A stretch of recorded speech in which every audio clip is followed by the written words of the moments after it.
നമസ്കാരം ഫ്രണ്ട്സ്.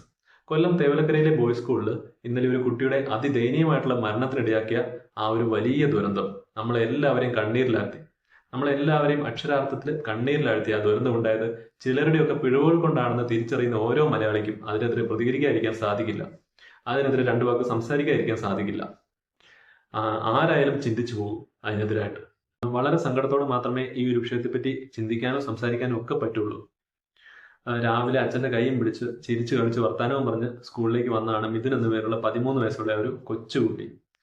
എന്നത്തെ പോലെ കൂട്ടുകാരുമായിട്ട് ഫുട്ബോൾ കളിച്ചുകൊണ്ടിരിക്കുന്ന സമയത്ത് അവൻ്റെ ചെരുപ്പ് തെറിച്ചുപോയി സ്കൂളിനോട് ചേർന്നുള്ള സൈക്കിൾ ഷെഡിന്റെ മുകളിലേക്ക് ചെന്ന് വീണു. സ്വാഭാവികമായിട്ട് ഒരു സാധനം പോയാൽ നമ്മൾ തിരിച്ചെടുക്കാൻ നോക്കുമല്ലോ. ഈ കൊച്ചു അതേപോലെ ആ ചെരുപ്പ് തിരിച്ചെടുക്കാനായിട്ട് സൈക്കിൾ ഷെഡിന്റെ മുകളിലേക്ക് കയറിയ സമയത്ത് അവൻ്റെ കാല് തെന്നിപ്പോയപ്പോൾ അവൻ വീണ സമയത്ത് അവൻ വെപ്രാളത്തിൽ പിടിച്ചത് അതിലെ കൂടെ കടന്നു പോകുന്ന വൈദ്യുതി ലൈനിലായിപ്പോയി. ഈ സൈക്കിൾ ഷെഡിനോട് ചേർന്നാണ് ഈ വൈദ്യുതി ലൈൻ കടന്നു പോകുന്നത്. അടുത്ത വീടുകളിലേക്ക് KCB പോസ്റ്റിൽ നിന്നും വൈദ്യുതി പോകുന്നത് ഈ ലൈനിലൂടെയാണ്. അപ്പം മാരകമായിട്ടുള്ള കറണ്ടാണ് അതിൽ കൂടെ കടന്നു പോകുന്നത്. അപ്പം ഈ കൊച്ച് അബദ്ധത്തിൽ ആ വൈദ്യുതി ലൈനിൽ കയറി പിടിച്ചതോടെ അവന് മാരകമായിട്ടുള്ള ഷോക്ക് അടിച്ച് അവൻ ബോധരഹിതനായി അവിടെ കിടന്നു. ആളുകൾ വന്ന് അവനെ ആശുപത്രി കൊണ്ടുപോകുമ്പോഴേക്കും അവൻ മരിച്ചു കഴിഞ്ഞു. ഈ വലിയ ദുരന്തത്തെ നമുക്ക് ഒരിക്കലും ഒരു സാധാരണ സംഭവമായിട്ടോ എപ്പോഴെങ്കിലുമൊക്കെ സംഭവിച്ചു പോകുന്ന ഒരു കാര്യമായിട്ടോ ഒന്നും ഒരിക്കലും കണക്കാക്കാൻ സാധിക്കത്തേയില്ല. കൂടുതൽ പരിശോധിക്കുമ്പോൾ നമുക്ക് മനസ്സിലാക്കാൻ സാധിക്കുന്നത് ഉത്തരവാദിത്തപ്പെട്ട പൊസിഷൻ തിരിക്കുന്ന ഒരുപാട് ആളുകളുടെ ഗുരുതരമായിട്ടുള്ള പിഴവുകൾ ഈ ഒരു വിഷയത്തിൽ ഉണ്ടായിട്ടുണ്ട് എന്ന് തന്നെയാണ്. പല ഉത്തരവാദിത്തപ്പെട്ടവരുടെയും കൂട്ടായിട്ടുള്ള പിഴവുകളുടെ ഫലം തന്നെയാണ് ഈ ഒരു ദുരന്തം. അതിലൊരു തർക്കവുമില്ല. ഒരു കാര്യം നമ്മൾ മനസ്സിലാക്കേണ്ടത്, ഈ സ്കൂളിന് മുകളിലൂടെ ഈ വൈദ്യുതി ലൈനുകൾ കടന്നു പോകാൻ തുടങ്ങിയിട്ട് ഇപ്പം 40 വർഷത്തിന് മേളിലായെന്നാണ് പറയുന്നത്. ഈ ഒരു വൈദ്യുതി ലൈനുകൾ ഇപ്പം ചാഞ്ഞ അവസ്ഥയിലാണുള്ളത്. ചാഞ്ഞാ പോകുന്നത്, കുട്ടികൾക്ക് അപകടകരമാകുന്ന രീതിയിൽ ചാഞ്ഞാണ് ഇത് പോകുന്നത്. ഈ ഒരു കാര്യം കൃത്യമായിട്ട് അവിടുത്തെ സ്കൂൾ അധികൃതർക്കും അറിയാം. എല്ലാ വർഷവും അവിടെ വിസിറ്റ് നടത്തി ഇൻസ്പെക്ഷൻ നടത്തുന്നു എന്ന് പറയുന്ന KCB ഉദ്യോഗസ്ഥർക്കും അറിയാം. ഇവരുടെ എല്ലാവരുടെയും അറിവിലുള്ള കാര്യമാണിത്. ഇൻസ്പെക്ഷൻ നടത്തുന്ന KCB ഉദ്യോഗസ്ഥർ ഇത് നോട്ട് ചെയ്ത് വെച്ചിട്ടുണ്ടെന്നാണ് പറയുന്നത്. മാർക്ക് ചെയ്ത് വെച്ചിട്ടുണ്ട്, മിനിറ്റ്സിലുണ്ട് എന്നൊക്കെയാണ് പറയുന്നത്. എന്നിട്ടും ഇതെല്ലാം അറിഞ്ഞു വെച്ചുകൊണ്ടും ഈ വൈദ്യുതി ലൈനുകൾ അവിടുന്ന് മാറ്റി സ്ഥാപിക്കാനോ അല്ലെങ്കിൽ അറ്റ്ലീസ്റ്റ് സുരക്ഷാ മാനദണ്ഡങ്ങൾ പാലിച്ചുകൊണ്ട് ഈ വൈദ്യുതി ലൈനുകളെ സുരക്ഷിതമായിട്ട് ക്രമീകരിക്കാനോ സ്കൂൾ അധികൃതരായിക്കോട്ടെ KCB ഉദ്യോഗസ്ഥരായിക്കോട്ടെ ആരും തയ്യാറായിട്ടില്ല. പിന്നെ എന്തിനാണ് ഇവർ ഈ പണിക്ക് ഇരിക്കുന്നത്? സർക്കാരിന്റെ ശമ്പളം മേടിച്ചുകൊണ്ട് എന്തിനാണ് നിങ്ങൾ ജോലി ചെയ്യുന്നത്? അതാ എനിക്ക് നിങ്ങളോട് ചോദിക്കാനുള്ളത്. നിങ്ങൾക്ക് പണി ചെയ്യാൻ പറ്റത്തില്ലെങ്കിൽ നിങ്ങൾ ഇട്ടിട്ട് പോവോ, വേറെ ആൾക്കാരൊന്ന് ചെയ്തോളൂ. നിങ്ങൾക്ക് അല്പമെങ്കിലും ഉളുപ്പുണ്ടെങ്കിൽ നിങ്ങൾ ഈ ജോലി രാജിവെച്ച് നിങ്ങൾ പോകണം. വേറെ എന്തെങ്കിലും പണിക്ക് പോകും. നിങ്ങൾക്ക് പറ്റിയ പരിപാടി ഒന്നും അല്ലത്. ഇവിടെ കുട്ടികളുടെ ജീവൻ അപകടപ്പെടുത്തിക്കൊണ്ട് വളരെ നിസ്സാരവൽക്കരിച്ചുകൊണ്ടാണ് നിങ്ങൾ ബിഹേവ് ചെയ്തത്. ഇത് ഒരിക്കലും അംഗീകരിക്കാൻ പറ്റുന്ന ഒരു കാര്യമല്ല. നിങ്ങൾക്ക് ധാർമ്മികമായിട്ട് ഒരു അവകാശമില്ല ഈ പണിയായിട്ട് തുടർന്നു പോകാനായിട്ട്. കാരണം നിങ്ങൾക്ക് ചെയ്യേണ്ട കാര്യങ്ങൾ നിങ്ങൾ ചെയ്തിട്ടില്ല. എനിക്ക് ചോദിക്കാനുള്ളത്, ഇതൊരു വിജനമായിട്ടുള്ള പ്രദേശമല്ലല്ലോ, ഇത് സ്കൂളല്ലേ, ഒരുപാട് കുട്ടികൾ പഠിക്കുന്ന സ്കൂളാണല്ലോ. ഇങ്ങനെ ഒരു സ്കൂളിന്റെ മുറ്റത്തുകൂടി അപകടകരമാകുന്ന രീതിയിൽ വൈദ്യുതി ലൈനുകൾ ചാഞ്ഞു പോകുന്ന സമയത്ത് ഇതിനെതിരെ നടപടി എടുക്കാൻ പറ്റുന്നില്ലെങ്കിൽ അത് സ്കൂളിലുള്ള ടീച്ചേഴ്സ് ആയിക്കോട്ടെ, ഹെഡ് മിസ്ട്രസ് ആയിക്കോട്ടെ, ഹെഡ് മാസ്റ്റർ ആയിക്കോട്ടെ, സ്കൂൾ മാനേജ്മെന്റ് ആയിക്കോട്ടെ, KCB ആയിക്കോട്ടെ, ആരും ആയിക്കോട്ടെ, ഇതിനെതിരായിട്ട് ഇതിനെ വേണ്ട രീതിയിൽ ക്രമീകരിക്കാനുള്ള നടപടികൾ എടുക്കാത്ത നിങ്ങൾ എന്തിനാ അവിടെ ജോലിക്ക് ഇരിക്കുന്നത്? നിങ്ങൾ ഇറങ്ങി പൊക്കോ. അതാണ് നല്ലത്. അതാണ് ഈ സമൂഹത്തിന് നല്ലതാ, ഈ കുട്ടികളുടെ ജീവന് നല്ലതാ. നിങ്ങൾ അവിടെ നിന്ന് ഇറങ്ങി പോവുക. അതാണ് വേണ്ടത്. അവിടെ വേറെ ആളെ വെക്കുക, പണി അറിയുന്ന ആളെ വെക്കുക. നിങ്ങൾക്ക് പണി ചെയ്യാൻ പറ്റുന്നില്ലെങ്കിൽ നിങ്ങൾ അവിടെ നിന്ന് ഇറങ്ങിക്കോളുക. അത് തന്നെ, അത്രേ ഉള്ളൂ. മറ്റൊരു പ്രധാനപ്പെട്ട കാര്യം, ഇവിടെ ഒരു സൈക്കിൾ ഷെഡ് ഉണ്ടല്ലോ, ആ കുട്ടി കയറിയ സൈക്കിൾ ഷെഡ്, ആ സൈക്കിൾ ഷെഡ് പണിഞ്ഞിരിക്കുന്നത് വളരെ അനധികൃതമായിട്ടാണ്. അതെന്താന്ന് വെച്ചാൽ ഈ സൈക്കിൾ ഷെഡിന്റെ തൊട്ട് മുകളിലൂടെയാണ് ഈ വൈദ്യുതി ലൈനുകൾ അപകടകരമാകുന്ന രീതിയിൽ ഇങ്ങനെ പാസ് ചെയ്യുന്നത്. അപ്പോൾ ആ സൈക്കിൾ ഷെഡിന് മുകളിൽ ആര് കയറിയാലും അവർക്ക് കറണ്ട് അടിക്കും എന്നുള്ള കാര്യം ഉറപ്പാണ്. വൈദ്യുതി ലൈനുകൾ അവരുടെ ശരീരത്തിൽ സ്പർശിക്കും എന്നുള്ള കാര്യം ഉറപ്പാണ്. അത്രയ്ക്ക് മുട്ടിയില്ല എന്നുള്ള ആ ഒരു ഇതിലാണ് ഈ വൈദ്യുതി ലൈനുകൾ ഇതിന്റെ ഷെഡിന് മുകളിലൂടെ കടന്നു പോകുന്നത്.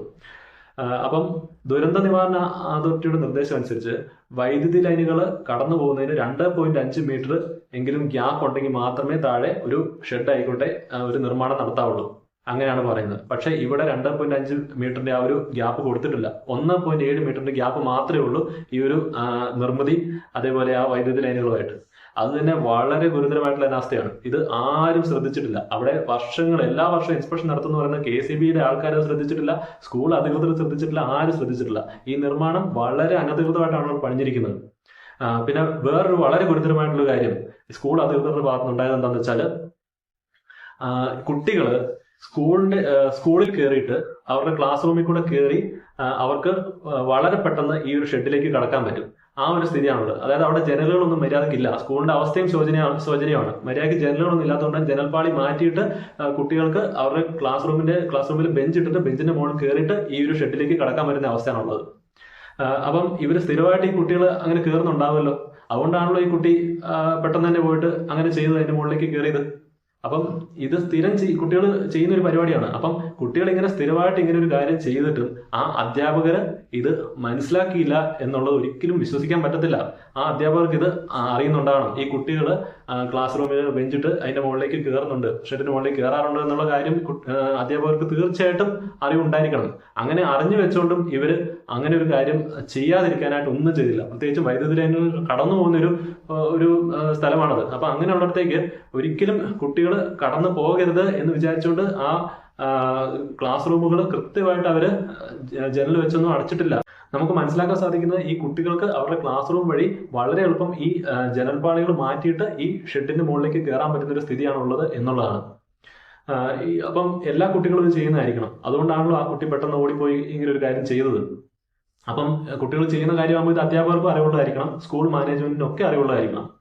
ആ കുട്ടികൾ ആ വൈദ്യുതി ലൈൻ കടന്നു പോകുന്ന ആ ഷെഡിന്റെ മുകളിലേക്ക് കയറാതിരിക്കാൻ വേണ്ടി എന്തെങ്കിലും ഒരു തടസ്സം സൃഷ്ടിച്ചുകൂടായിരുന്നു. അവിടെ ക്ലാസ് റൂമിന്റെ ജനലുകൾ ശക്തമാക്കിയിട്ട് ബന്ദോബസ്താക്കത്തില്ലായിരുന്നു. അല്ലെങ്കിൽ കുട്ടികൾക്ക് തുറക്കാൻ പറ്റാത്ത രീതിയിൽ ആ ജനലുകളാക്കി കൂടായിരുന്നു. അല്ലെങ്കിൽ കുട്ടികൾക്ക് കയറാൻ പറ്റാത്ത രീതിയിൽ ഷെഡിന്റെ മുകളിലേക്ക് പോകാതിരിക്കാൻ വേണ്ടി എന്തെങ്കിലും ഒരു തടസ്സം സൃഷ്ടിക്കത്തില്ലായിരുന്നു. അങ്ങനെ എന്തെല്ലാം കാര്യങ്ങൾ ചെയ്യാൻ പറ്റുമായിരുന്നു. ഇതൊക്കെ സ്കൂൾ മാനേജ്മെന്റ് അല്ലേ നോക്കേണ്ടത്. അധ്യാപകരും ശ്രദ്ധിക്കണം. അതേപോലെ ഇതിന്റെ കാര്യങ്ങളൊക്കെ നടപടികളൊക്കെ കൈക്കൊള്ളേണ്ടത് സ്കൂൾ മാനേജ്മെന്റ് ആണ്. സ്കൂൾ മാനേജ്മെന്റും ഒരു നടപടിയും എടുത്തിട്ടില്ല, അധ്യാപകരും ഒരു നടപടിയും എടുത്തിട്ടില്ല. ശരിക്കും പറഞ്ഞിട്ടുണ്ടെങ്കിൽ അധ്യാപകരുടെ ഭാഗത്തുനിന്നും അതേപോലെ സ്കൂൾ മാനേജ്മെന്റിന്റെ ഭാഗത്തുനിന്നും KCBയുടെ ഭാഗത്തുനിന്നും എല്ലാവരുടെ ഭാഗത്തും ഉണ്ടായിട്ടുള്ള വളരെ ഗുരുതരമായിട്ടുള്ള ഒരു അനാസ്ഥയുടെ ഫലം തന്നെയാണ് ആ കുട്ടിയുടെ ജീവൻ നഷ്ടമാക്കിയത്. അതിനകത്ത് ഒരു സംശയമില്ല. കഴിഞ്ഞ ദിവസം ഒരു പ്രമുഖ വ്യക്തി, ഭരണത്തിൽ ഇരിക്കുന്ന ഒരു പ്രമുഖ വ്യക്തി തന്നെ പറയുന്നതായിട്ട് അറിയാൻ കഴിഞ്ഞു. ആ കൊച്ച് എന്തിനാണ് വലിഞ്ഞു കയറി ആ ഷെഡിന്റെ മുകളിലേക്ക് കയറിയത്, അതുകൊണ്ടല്ലേ അതിന് അപകടം ഉണ്ടായത്, കൂട്ടുകാർ പറഞ്ഞല്ലായിരുന്നു കയറേണ്ടത് എന്നൊക്കെ. ആ കൊച്ചിന്റെ മേളിലേക്ക് പഴി ചാരാൻ വേണ്ടി തുടങ്ങുകയാണ്. ഞാനൊന്ന് ചോദിക്കട്ടെ, നിങ്ങൾ ഈ മറ്റുള്ളവരുടെ മേലിൽ പഴി ചാരുന്നത് ആദ്യം നിർത്ത്. നിങ്ങൾക്ക് എന്ത് ചെയ്യാൻ പറ്റുന്നുള്ളത് നിങ്ങൾ ചെയ്യുക. നിങ്ങൾ കാര്യങ്ങൾ കൃത്യമായിട്ട് ചെയ്യുക. നിങ്ങളുടെ കീഴിലുള്ള സ്ഥാപനങ്ങളിലും സ്ഥലങ്ങളിലും ഒക്കെ കാര്യങ്ങൾ കൃത്യമായിട്ടാണോ നടപ്പാകുന്നത്? അവിടെ കുട്ടികൾക്ക് അപകടം പറ്റാത്ത രീതിയിലാണോ കാര്യങ്ങളുള്ളത്? വൈദ്യുതി ലൈനുകളൊക്കെ കുട്ടികൾക്ക് അപകടം പറ്റുന്ന രീതിയിലാണോ പറ്റാത്ത രീതിയിലാണോ ഉള്ളതെന്നൊക്കെ നിങ്ങളൊന്ന് അന്വേഷിക്കുക. നിങ്ങളൊക്കെ നിങ്ങളല്ലേ അതിന്റെ കാര്യങ്ങൾ ചെയ്യേണ്ടത്. അല്ലാണ്ട് ജനങ്ങൾക്ക് ചെയ്യാൻ പറ്റുമോ? നിങ്ങൾ കുട്ടികളുടെ മേളിലോ മറ്റാരുടെ മേളിലോ പഴി ഇടുന്നതിന് മുമ്പ് നിങ്ങൾ ആദ്യം നിങ്ങളുടെ സൈഡിൽ നിന്ന് ക്ലിയർ ആക്കാൻ വേണ്ടി നോക്ക്. അതല്ലേ വേണ്ടത്. നിങ്ങളുടെ കാര്യങ്ങളെല്ലാം കൃത്യമായിട്ട് നടന്നു പോകുന്നുണ്ടോ, ജനങ്ങൾക്ക് വേണ്ട സുരക്ഷ ഉണ്ടാക്കാൻ സാധിക്കുന്നുണ്ടോ എന്നുള്ള കാര്യങ്ങൾ ആദ്യം ചിന്തിക്കുക. ചാടിക്കയറി മറ്റൊരാളുടെ മേളിൽ പഴി ഇടാതെ. അത് വളരെ തെറ്റായിട്ടുള്ളൊരു കാര്യമാണ്. ശരിക്കും പറഞ്ഞാൽ ആർക്ക് പോയി? ആ കുടുംബത്തിന് പോയി. ആ കുടുംബത്തിന്റെ പ്രതീക്ഷ ഇല്ലാതായി. ആ അച്ഛനും അമ്മയ്ക്കും അവരുടെ കൊച്ചിനെ നഷ്ടപ്പെട്ടു.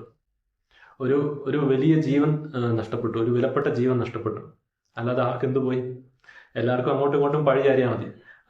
ഇപ്പം ഒരാൾ മറ്റേയാളെ പഴി ചാരും, അയാൾ ഇങ്ങോട്ട് പഴി ചാരും. ഇവർക്ക് അങ്ങനെ അങ്ങോട്ടും ഇങ്ങോട്ടും പഴി ചാരിക്കൊണ്ടിരുന്നാൽ മതി. കൃത്യമായിട്ട് ഒരു നടപടികൾ ഉണ്ടാകുന്നില്ല. ജനങ്ങളുടെ ജീവൻ നഷ്ടമായിക്കൊണ്ടിരിക്കുന്നു. ആരോട് പറയാൻ, ആര് കേൾക്കാനും? ഒന്നും പറഞ്ഞിട്ട് കാര്യമില്ല.